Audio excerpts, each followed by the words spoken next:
My name is Arthur Prentice, and until recently, my life was characterized by a rather predictable, if somewhat uninspiring, rhythm.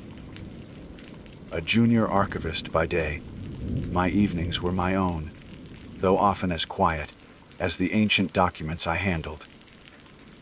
The advertisement for a night guard at the City Museum caught my eye, not for its promise of excitement, quite the contrary, but for the allure of undisturbed solitude and a modest supplement to my income. I've always possessed a quiet appreciation for history, and the thought of spending my nights amidst its silent custodians held a certain appeal. The City Museum is a colossal edifice, a labyrinth of halls and galleries that, by day, throngs with the curious and the scholarly. By night, however, it transforms. My first shift was an induction into this nocturnal world. The echoing silence of the Grand Concourse, where my footsteps were the only sound, was both imposing and strangely calming. The vastness of the Hall of Ancient Civilizations, with its towering sarcophagi and impassive stone deities, felt amplified in the gloom. The emergency lights casting long, dancing shadows that turned familiar shapes into alien forms. My duties were straightforward: patrol the designated routes, monitor the security feeds in the small, surprisingly modern control room, and ensure all was as it should be, a silent sentinel in a silent world. It was on my second night, tucked away in the drawer of the main security console, that I found a dog-eared sheet of paper, clearly not official museum stationery, typed on an old-fashioned machine. It was titled, "Things to Note for the Night Man." A list of rules. The Natural History Wing. Prehistoric dioramas sounds are normal. Movement is not. Do not investigate movement. Hall of Statuaries, Roman Emperors. If the statue of Emperor Hadrian's eyes are open when you pass, avert your gaze. Do not acknowledge him. Egyptian exhibit. Avoid after 300 a.m. If you hear a scratching sound from sarcophagus C7, leave the floor immediately. Do not use the main elevator. Victorian-era display. Wax figures. They sometimes rearrange themselves. This is to be expected. Do not attempt to correct their positions. If you see a girl in a blue dress in the children's exhibit, after midnight, she is not real. Do not speak to her. My initial reaction was one of mild amusement, quickly followed by a prickle of unease. A prank surely left by a bored predecessor with a macabre sense of humor. Yet, the specificity of the warnings, the almost matter-of-fact tone, was unsettling. I folded the paper and slipped it into my jacket pocket, dismissing it. Yet not entirely. The subsequent hours of that shift, and the one that followed, were largely uneventful, though the rulers lingered at the back of my mind. The museum remained a place of profound silence, broken only by the hum of the climate control systems or the distant clank of a heating pipe. But the silence now felt different, charged with a certain anticipation. I found myself paying closer attention to the shadows in the prehistoric dioramas, the way the dim light caught the obsidian eyes of a taxidermized wolf, making it seem, for a fleeting second, to be watching me. It was during my third night that the first, truly inexplicable event occurred. I was in the Victorian-era display, a meticulously recreated street scene, complete with gas lamps and, of course, wax figures posed in shop fronts and on street corners. I distinctly remembered the figure of the flower girl, her basket overflowing with faded silk blooms, positioned just outside the replica tobacconist. On my next patrol, an hour later, she was no longer there. My heart gave a distinct lurch. A thorough scan of the exhibit revealed her, standing by the entrance to the recreated pub, her waxen face turned slightly towards me, a silent, unreadable expression in her glass eyes. Rule 40. They sometimes rearrange themselves. I told myself it was a trick of memory, that I had misremembered her initial position, but a cold knot of anxiety tightened in my stomach. The following night, the unease deepened. While passing through the Hall of Statuary, I found myself almost compulsively glancing towards the imposing marble figure of Emperor Hadrian.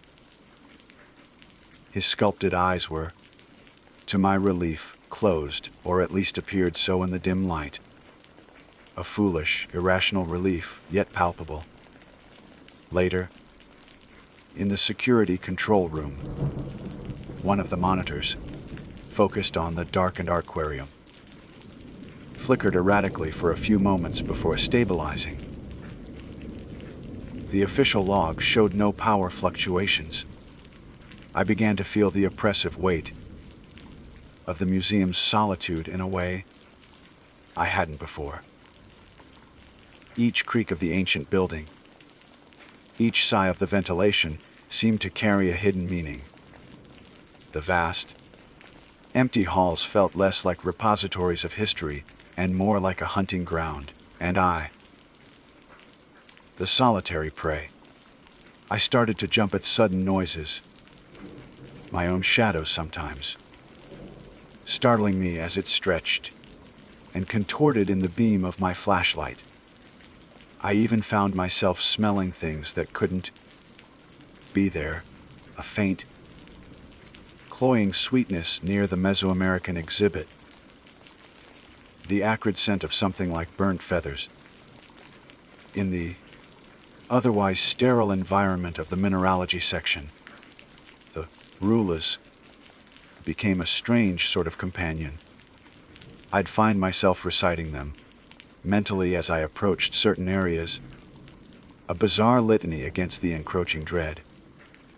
I was still convinced, or mostly convinced, that it was all a product of an overactive imagination, fueled by isolation and the inherent eeriness of the museum at night. Then came tonight, my fifth night. The first few hours passed with a deceptive calm. I performed my patrols.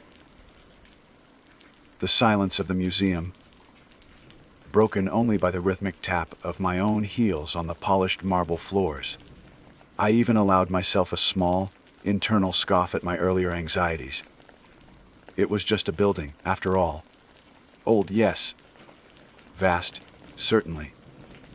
But just stone, glass, and preserved remnants of the past. It was approaching 300 a.m. I was on the second floor, near the entrance to the Egyptian exhibit. Rule 3 to avoid after 300 a.m. I checked my watch. 2:52 a.m. Plenty of time to complete my sweep of this level and descend before the arbitrary deadline. The air in this section always felt cooler, the silence more profound. The massive, painted sarcophagi stood like silent sentinels, their hieroglyphed surfaces hinting at secrets millennia old.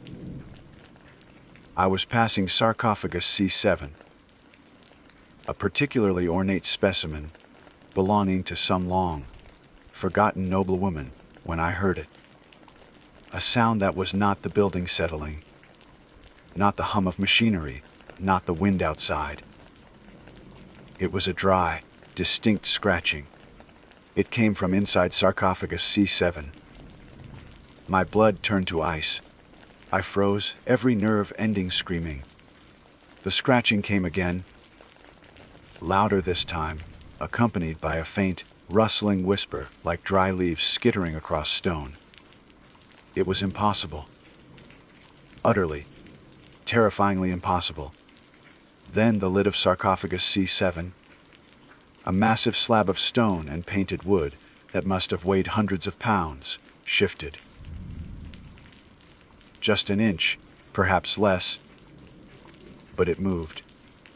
A sliver of absolute blackness appeared between the lid and the base. And from that sliver of darkness, I saw 2 points of light, like the eyes of some nocturnal creature, glinting in the faint emergency lighting. They were not reflections. They were looking at me. The rules were not a prank. The museum was not empty. And something was terribly, terribly wrong. Terror, cold and absolute, rooted me to the spot. The scratching from within sarcophagus C7 ceased. But the 2 pinpricks of light in the narrow gap of the shifted lid remained, fixed on me with an unblinking, predatory stillness. Rule 3: avoid after 300 a.m. If you hear a scratching sound from sarcophagus C7, leave the floor immediately. Do not use the main elevator. It was 7:58 a.m. The rule offered no contingency for seeing the source of the scratching, for witnessing the impossible. My mind, a frantic mess of denial and primal fear, latched onto the most immediate instruction. Leave the floor immediately. I stumbled backwards, my gaze still locked on those horrifyingly intelligent lights. The rustling whisper returned, louder now, like dry papyrus being crushed. I turned and fled, not daring to look back. The sound of my own ragged breathing, deafening in the oppressive silence of the Egyptian exhibit. The main elevator, as per the rule, was out of the question. I fumbled for the door to the emergency stairwell, my heart hammering against my ribs like a trapped bird. Once in the relative safety of the concrete stairwell, I leaned against the cool wall, gasping for air. My legs trembled and a cold sweat slicked my skin. What had I seen? An animal? Some elaborate, cruel prank. But the weight of the sarcophagus lid, the deliberate nature of those watching lights. No, this was something else. Something ancient and malevolent. The rest of that night was a blur of heightened paranoia. Every shadow seemed to wreath, every innocuous sound amplified into a threat. I barricaded myself in the security control room, eyes glued to the monitors, half expecting to see something emerge from the Egyptian exhibit feed. The screen remained static, a silent testament to the horror I'd witnessed. Sleep was impossible. My mind replayed the scene over and over, the scratching, the whisper, those eyes. By the time dawn approached, I was a wreck. But a new resolve had begun to form amidst the fear. I couldn't simply quit. I had to understand what was happening in this museum. Was it a single entity tied to the sarcophagus, or was the entire museum a nexus of the unnatural? The rulers were no longer a curiosity. They were a fragmented survival guide to a reality I was now undeniably a part of. The following day, feigning a research interest, I accessed the museum's digital archives, my fingers trembling as I typed in sarcophagus C7. The official record was disappointingly mundane. Female, unknown nobility, approx. 22nd dynasty, acquired 1923, standard preservation, no mention of disturbances, curses, or prior incidents. However, cross-referencing acquisition, Dave with old staff ledgers and newspaper clippings, I found a pattern. Several night guards assigned to the newly opened Egyptian wing in the late 1920s had quit abruptly, citing nervous exhaustion. One article, a sensationalist piece from a less reputable paper, hinted at unexplained phenomena and whispers of an ancient curse.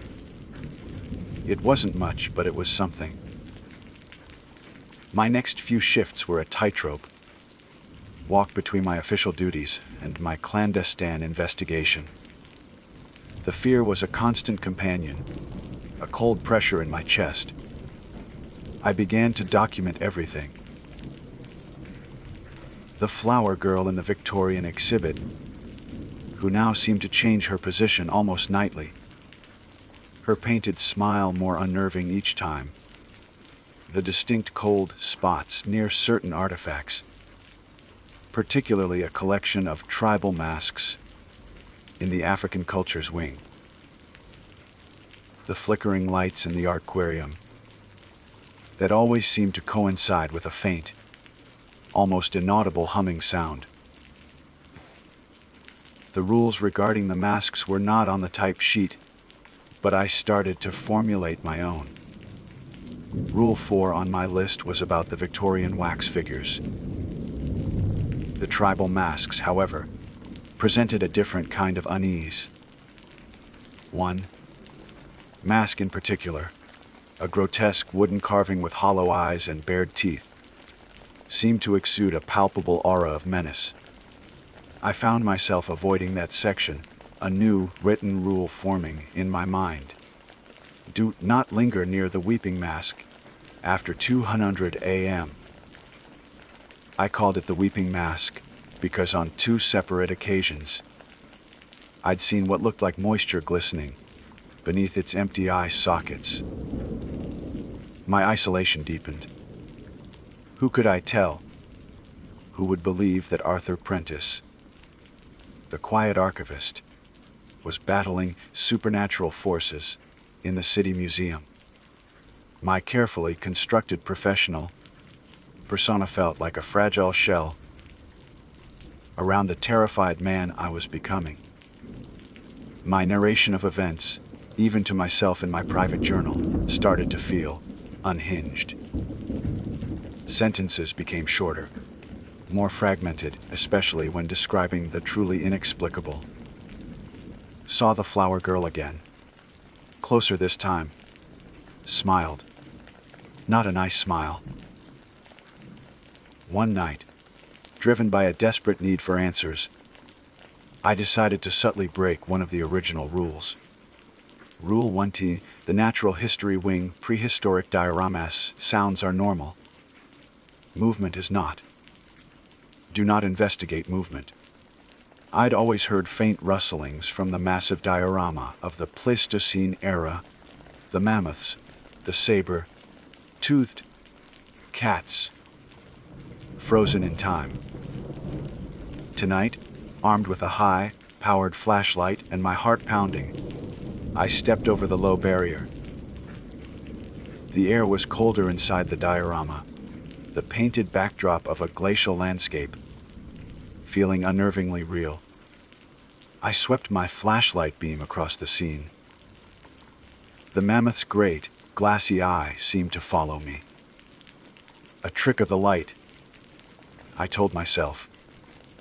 Then a low growl, so deep it vibrated through the floor. It wasn't part of the ambient soundscape I'd grown accustomed to. This was new. This was close. My light found the source, the saber-toothed cat, its massive form tensed, not in its usual static pose, but crouched, as if ready to spring. Its lips, previously fixed in a painted snarl, were curled back further, revealing impossibly sharp teeth that hadn't been there before. A low, guttural rumble emanated from its chest. Panic, raw and overwhelming, seized me. I scrambled back, tripping over a fake rock, the flashlight clattering away. The grow intensified. I didn't wait to retrieve the light. I fled, the sound of something heavy padding on the diorama floor behind me. Back in the control room, shaking, I read the rules. The entity in the sarcophagus, the shifting wax figures, the now mobile saber, tooth, were they connected? Or was the museum a container for multiple, independent horrors? And what about the girl in the blue dress? I hadn't seen her yet, but Rule 5 felt like a ticking clock. The strain was beginning to show. I was jumpy, irritable, and my once meticulous archival work was suffering.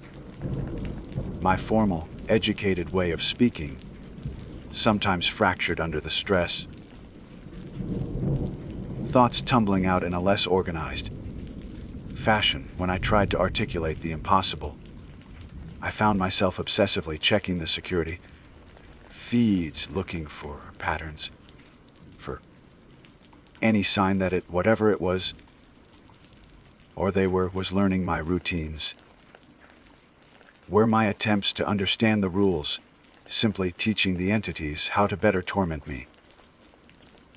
One evening, I found a new note, slipped under the control room door. Same old, fashioned typeface. It contained a single, chilling addendum to the existing Rule 6. The archivist, Arthur Prentice, he asks too many questions. He looks too closely. Some things are not meant to be understood, only survived. If he continues to seek, he will find, and what he finds will find him. My blood ran cold. It wasn't just a list of warnings anymore. It knew my name. It knew what I was doing. The hunter was now explicitly the hunted. This wasn't just about the museum's past horrors. It was about my present, and my rapidly dimming future. The rules were evolving, and they were now about me. The next patrol felt different. The silence was heavier, the shadows deeper, more menacing. As I passed the Hall of Statuary, I risked a glance at Emperor Hadrian. His marble eyes were wide open, staring directly at me with an expression of cold, ancient malice. And this time, I was certain, a faint, cruel smile played on his stone lips.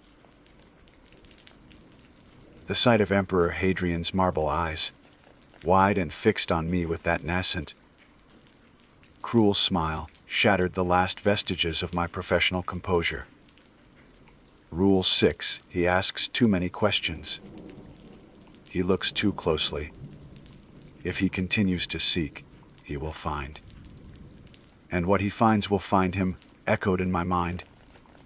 No longer a cryptic warning, but a direct, personal threat. The museum, this labyrinth of history and shadow, was no longer a passive stage for these horrors. It was an active participant.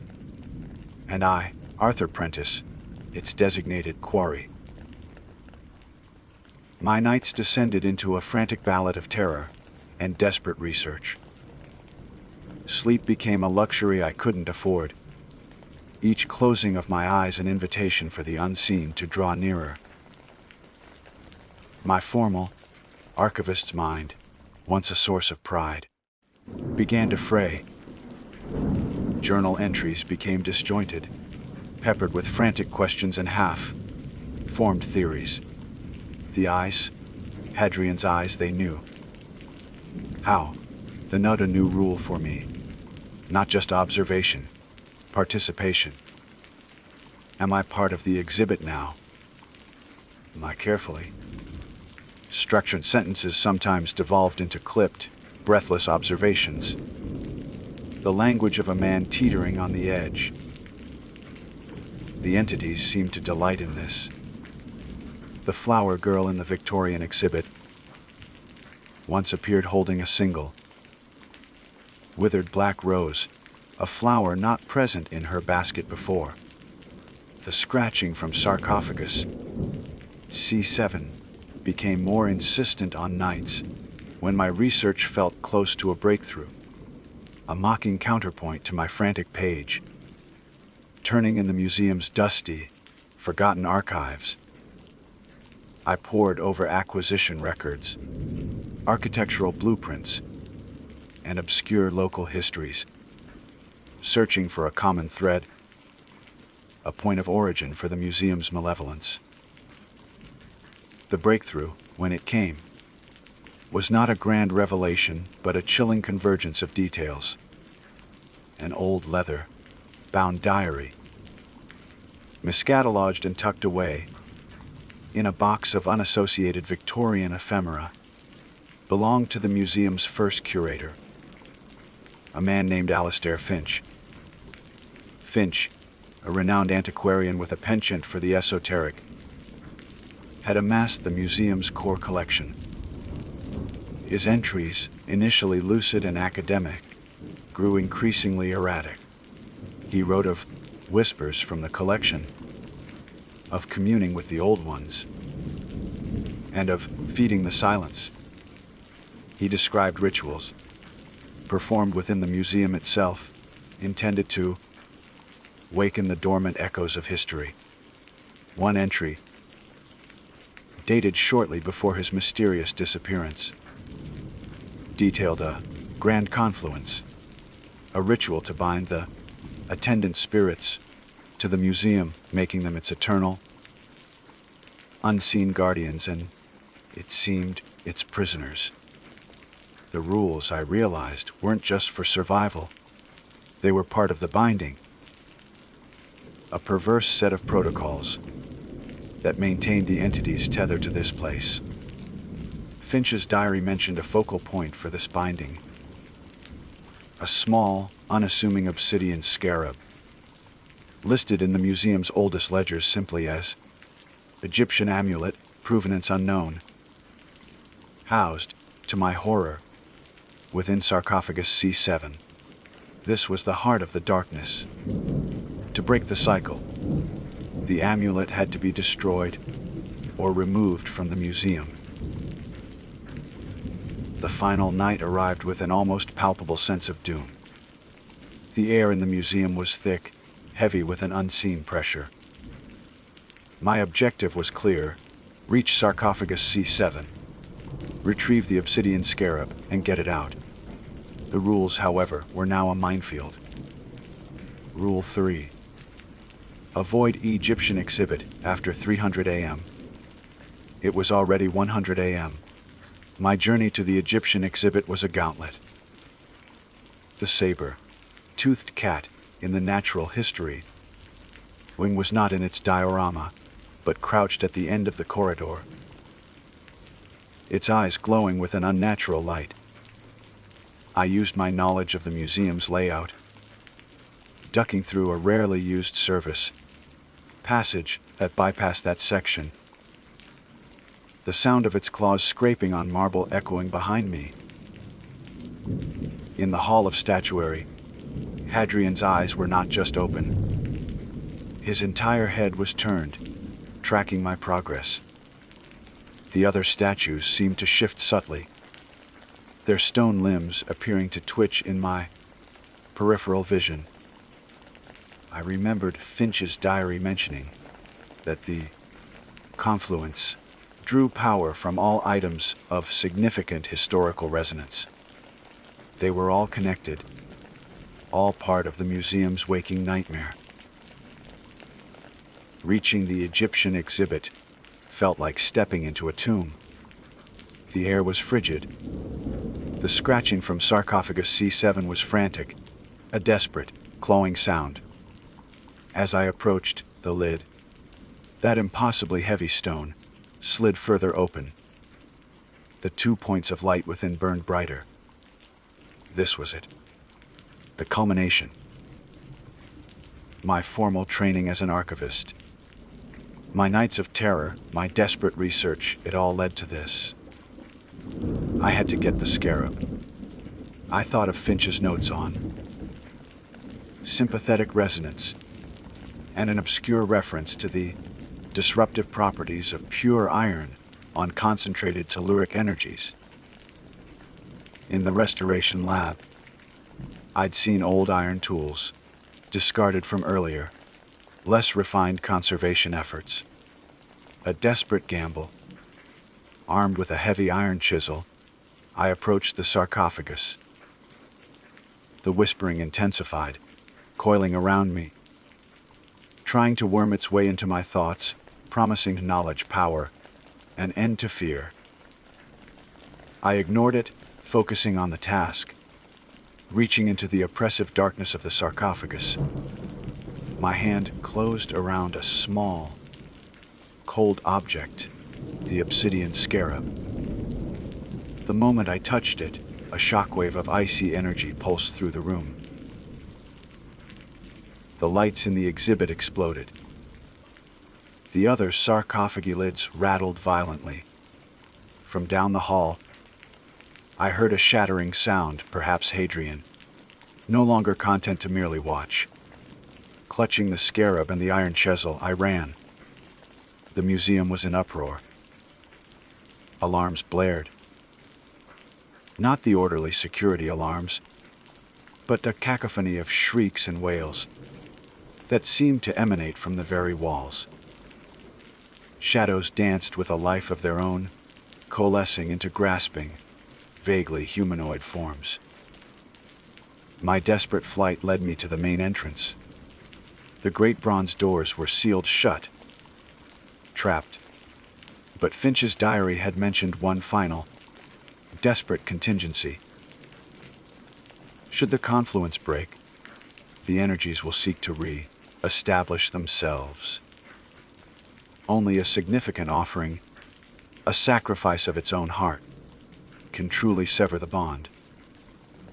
The heart of the museum, Finch had mused, was its most prized. Irreplaceable artifact, the founder's cornerstone, laid in 1798, located, according to the museum's original blueprint side, studied directly beneath the central rotunda. It was a wild, insane gamble, born of terror and a sliver of academic insight.